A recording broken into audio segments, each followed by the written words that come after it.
his lap. He asked God to give him his hair back, and after he got his hair back, he pushed the columns down and he killed everybody, including himself. But there was a story before that point. There were a couple of chapters before we get to the end of Samson's life. And what you find out is at the beginning of Samson's life that he married a woman based on her looks. And he found out this right away. This is my first point. Looks are not enough.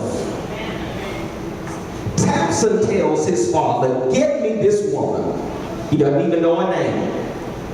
He doesn't know where in the text that it ever tell us what her name is. But he said, get me this woman because she looks good.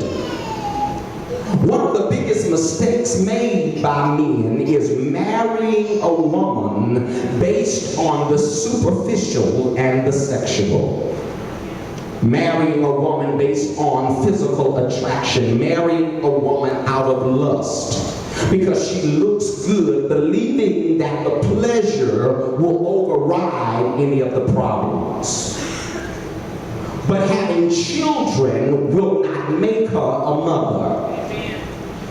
Buying her a house won't make her want to clean up. Having bills will not make the wrong woman want to save or not get her nails done.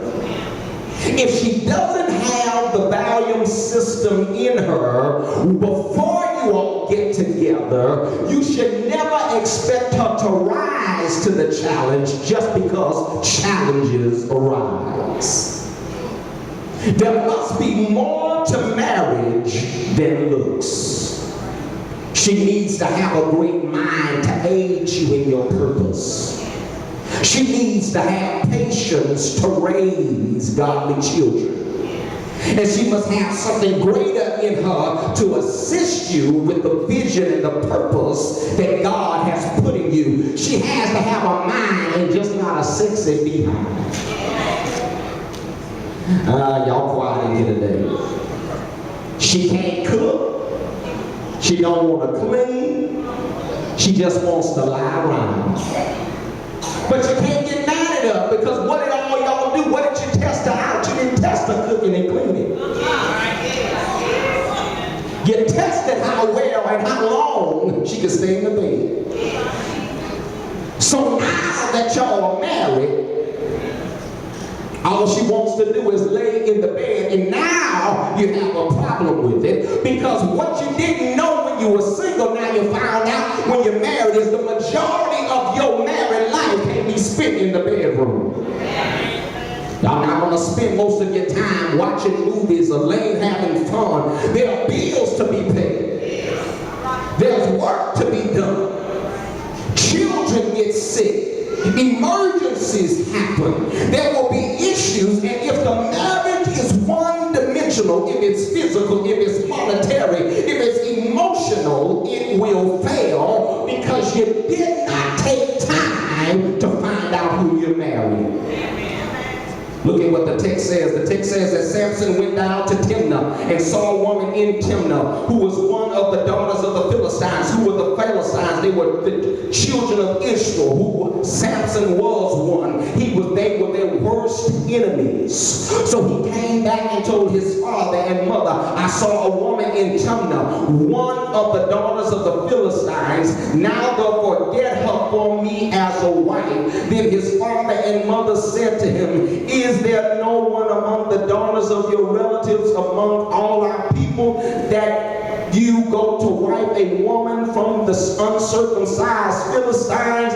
But Samson said to his father, get me her, for she looks good to me. Samson tells his parents, I want to marry her because she looks good.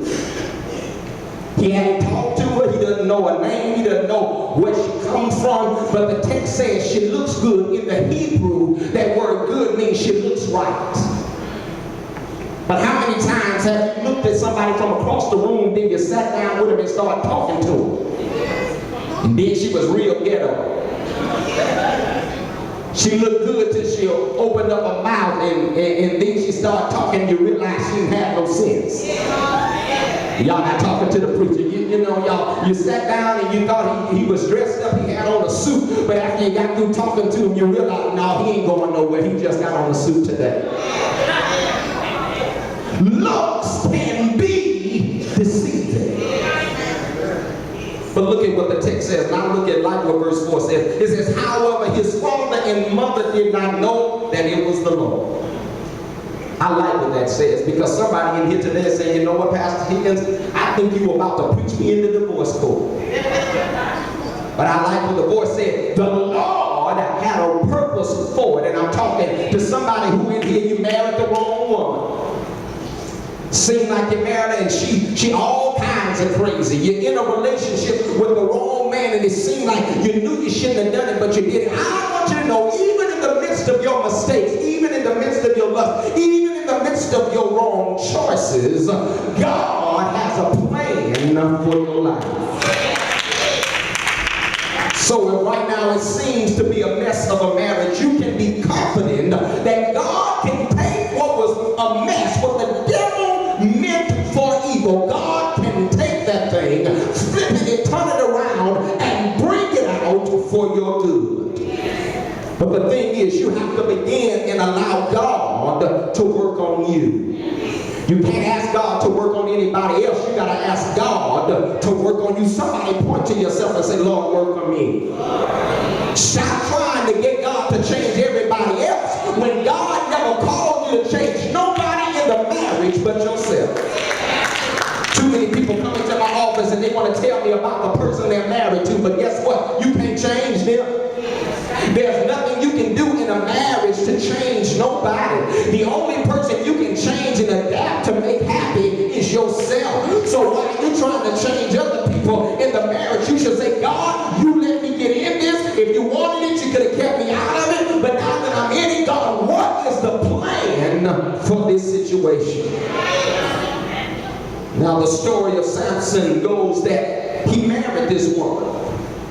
And back then, they didn't have a one-day wedding. Wouldn't you women like that today? They had weddings that lasted 7